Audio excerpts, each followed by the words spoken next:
Good evening, everyone. Thanks a lot for joining us again on Kings of Cricket. And it is once again India's moment, India's win that we're celebrating here. I'm Shivani Gupta. With me is our full cricket panel. India have done it again for the first time since 2011. They've made it to the final of the ODI World Cup. They've exercised their semi-final demons. They've also given themselves one more chance to lift that trophy at home once again. India beating New Zealand comprehensively by 70 runs. Yes, the New Zealanders didn't give up. Of course, they came as close to as they would have possibly managed on a day. There was a time when they could have taken the match away from us, but with this bowling lineup, it was always going to be an uphill task. Daryl Mitchell scored a fabulous stunt. It wasn't quite enough for them. It didn't quite come with the big shots that you need and at the clip that you need when you're chasing a near 400 title. They had some resistance. The Indian bowlers faced some resistance in the middle overs till Shami got the breakthrough once again, and a double breakthrough in the 33rd over, and he stood out once again today with another 5-wicket haul and 50+ overall wickets in World Cups. He's of course the highest wicket taker in this World Cup as well now. He's the fastest to actually reach the mark of 50 wickets in terms of balls bowled as well. So Shami has achieved this feat in just 17 matches and in 795 balls. Who can forget Virat Kohli? Of course, today was his day too. He added another feather in his cap by scoring his record 50th ODI ton. He went one forward of Sachin Tendulkar's mark of 49 centuries in 170 less matches. He in fact became the first player in the world to score 700+ runs in a World Cup edition. So we've got the best batsman in the world and the best bowler in the world currently playing for the same team. And with that, who can doubt the results that are coming the Indian team's way? I am joined in the studio with Bohinder Aparnath, Ayaz Memon, Venkatesh Prasad, Murli Kartik, and also Graham Swan is joining us from England as well. Jimmy Paji, again a great performance from India. It was always going to be a difficult total. Against this bowling lineup, it's going to be, 50 runs added to it. Not only 50, I think when you know you're chasing nearly 400 runs, it's not easy. You don't see many teams doing that, especially looking at the condition and the nature of the wicket. I can understand if the ball was really coming nicely onto the bat, you can connect everything. But I think all credit to New Zealand also. I think they tried their best, but they knew it was... they made a match out of it. They tried, yeah, because they knew by, it was a difficult target to get. What they really needed, a very, very strong start, but it didn't happen. They lost the two players very early, and the pressure was always on New Zealand.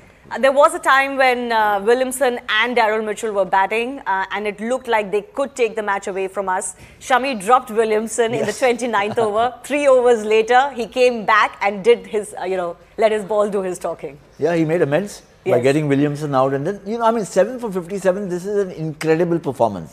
It's the standout performance. We all know Kohli getting his 50th century, Iyer playing a sterling knock, everybody making a contribution, starting with Rohit and Gill and Rahul, the way he finished.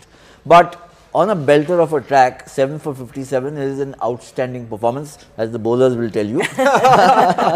Murli Kartik, bittersweet. Shami now has overtaken your best bowling effort record at the Wankhede with 7 wickets.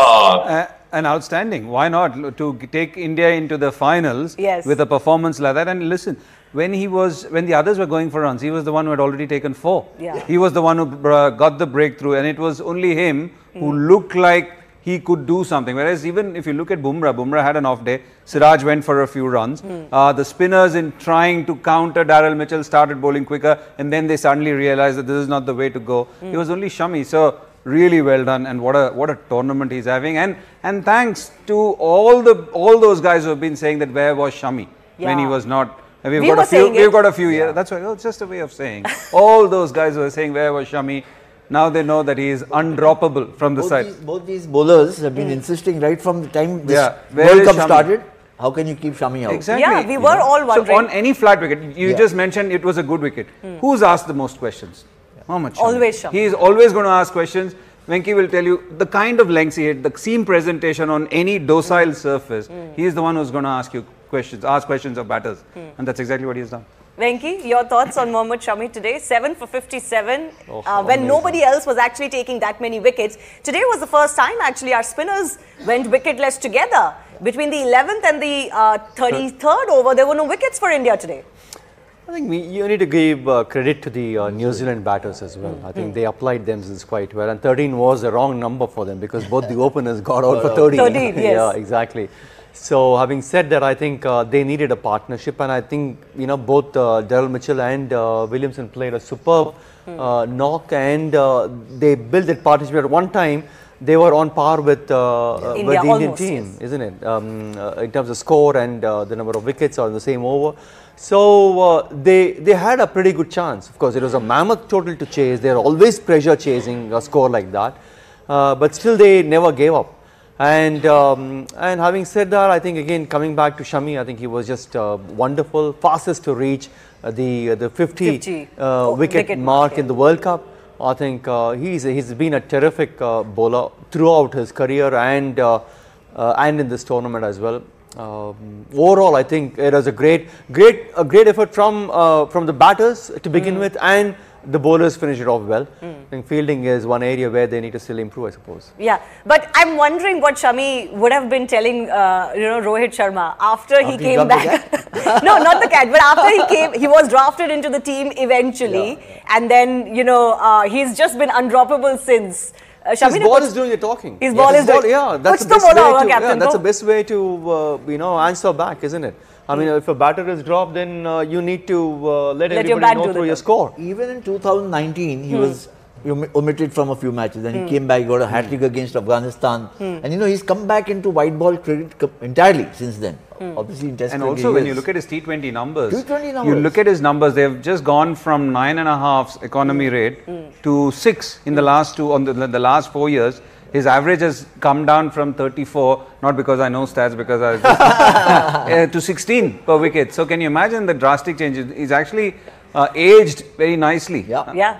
Like a bottle of wine, as they say. Graham, good news also. A lot of our panelists will be very happy to note that even on a day when you had 2 centurions, in fact, actually 2 centurions from India, 1 from New Zealand, Mohammed Shami has won Man of the Match award. Yeah. 1 for the bowlers here. Absolutely. I'm so happy that my mum and dad were here. My dad loves his cricket, and he had 5 wickets. And we were just saying, on a pitch like that was incredible, on a rapid outfield, in a run fest, basically, for a fast bowler to get 7 wickets. And he only had 5 at that stage. And my dad said, I bet he gets 7 here. And he got those last 2 wickets.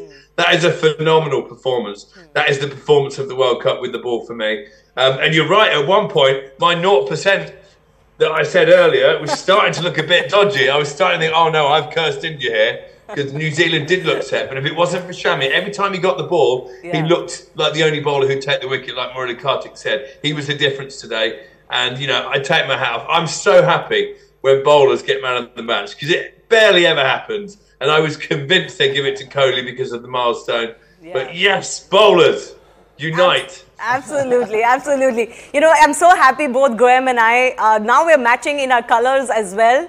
And we were certainly 2 people. You said the same thing about my colour as well. We were certainly 2 people who were giving you 0. You said the same thing about my colour as well. No, we were. You are becoming Mokatarian. Graham and I were being guided a little bit by the rest of them because we were giving New Zealand, 0 to 2% chance between the 2 of us, Grammy. So it's good. We've come good. Yes, I saw sweaty 0% pros. I gave it all the way. I saw a sweaty face of yours when I walked in between because of that partnership. It was, but I knew even at that time, you have to have a flawless game to actually chase so much. And